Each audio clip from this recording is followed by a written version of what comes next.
72 घंटे का जो समय हम दे रहे हैं, ये धीरेन्द्र शास्त्री जो पाखंडी आदमी है, इसको 72 घंटे समय इसलिए दे रहे हैं या तो ये सुधर जाए, वरना ये पानीपत की धरती है, ये हिंदुस्तान का भाग्य तय करती है। यहाँ पर सूर्यवीर और योद्धाओं की कमी नहीं है इसमें, लेकिन हम कानून को मानने वाले आदमी है, कानून का पालन करने वाले आदमी है। हम ये नहीं चाहते यहाँ किसी प्रकार का दंगा फसाद हो, कोई आंदोलन हो, क्योंकि हमने सारे काम करके देख रखे हैं।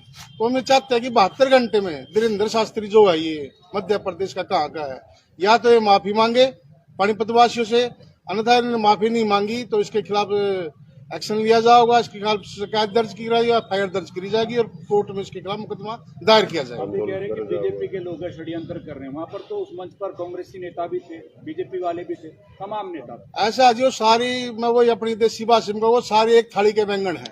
वो कांग्रेस से बीजेपी में आ गए, बीजेपी में कांग्रेस में चले गए, है तो यही पलटू ना। वो इनका काम क्या है? इनका काम है झगड़ा करवाना। आपने देखा बड़े बैनरों पे लिखा है पूर्वांचल समाज, पूर्वांचल समाज ही ये प्रोग्राम करवा रही है। पूर्वांचल क्या यहाँ का समाज नहीं है?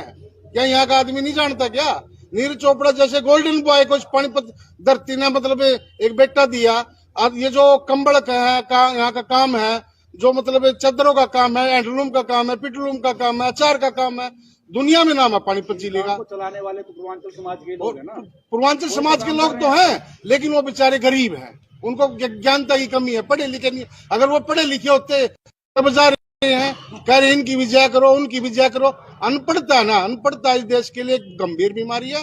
जब तक एजुकेशन नहीं होगी तो ये ऐसे पाखंडी बाबा इस हरियाणा का, इस पानीपत जिले का और इस हिंदुस्तान का यूं ही पागल बनाते रहेंगे और अपनी ये राजनीति यूं ही चलाते रहेंगे। आपने देखा होगा डेरा सच्चा सौदा वाला सिरसा वाला है, उसको मतलब घोषित हो गया अपराधी, उसको बार बार सरकार पैरोल दे रही है। अधिकार है ना उसका जी, उसका अधिकार, उसका अधिकारों की उसको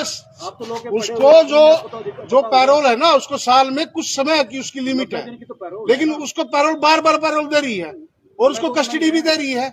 जब वो उसको एक मिनट, जब उसको पता है उसको गिरफ्तार करने में इस हरियाणा के 35 व्यक्तियों ने जान की कुर्बानी दी थी। पंचकुला भी कांड हुआ था और भी कई बड़े बड़े कांड हुए हैं, लेकिन ये बार बार इन बाबाओं का क्या माध्यम है?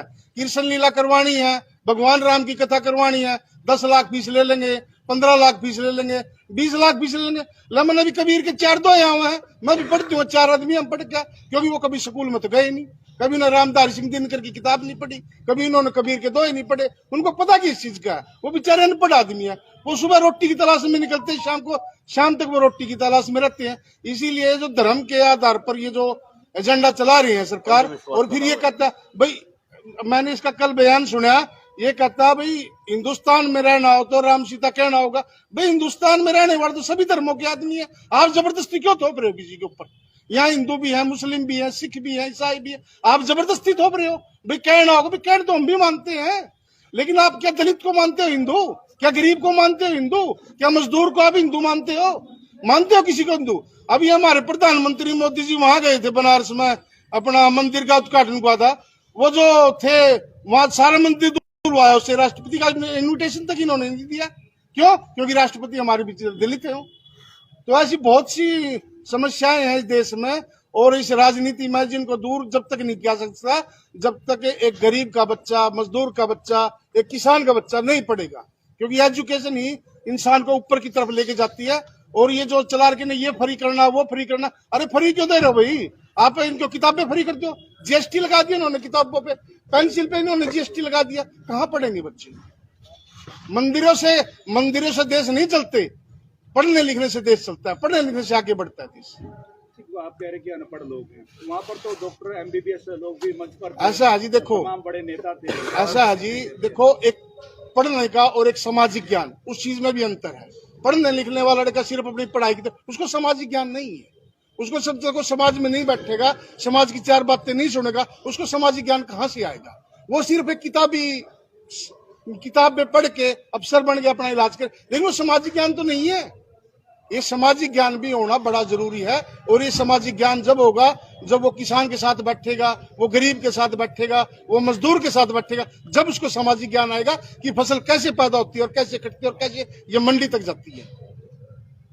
आप जिन्हें ढोंगी बाबा कह रहे हैं, उनके लाखों भक्त हैं, आपको नहीं लगता आपकी इस बात को वो क्या रोष प्रकट करेंगे? ऐसा जी, जो लाखों भक्त है ना, जो इन्हें ढोंगी बाबा ने बना रखी है, ये तो कल का बाबा है, इससे बड़े बड़े आसाराम बापू आए वो जेल में पड़े, डेरा सच्चा सौदा आया वो जेल में पड़े।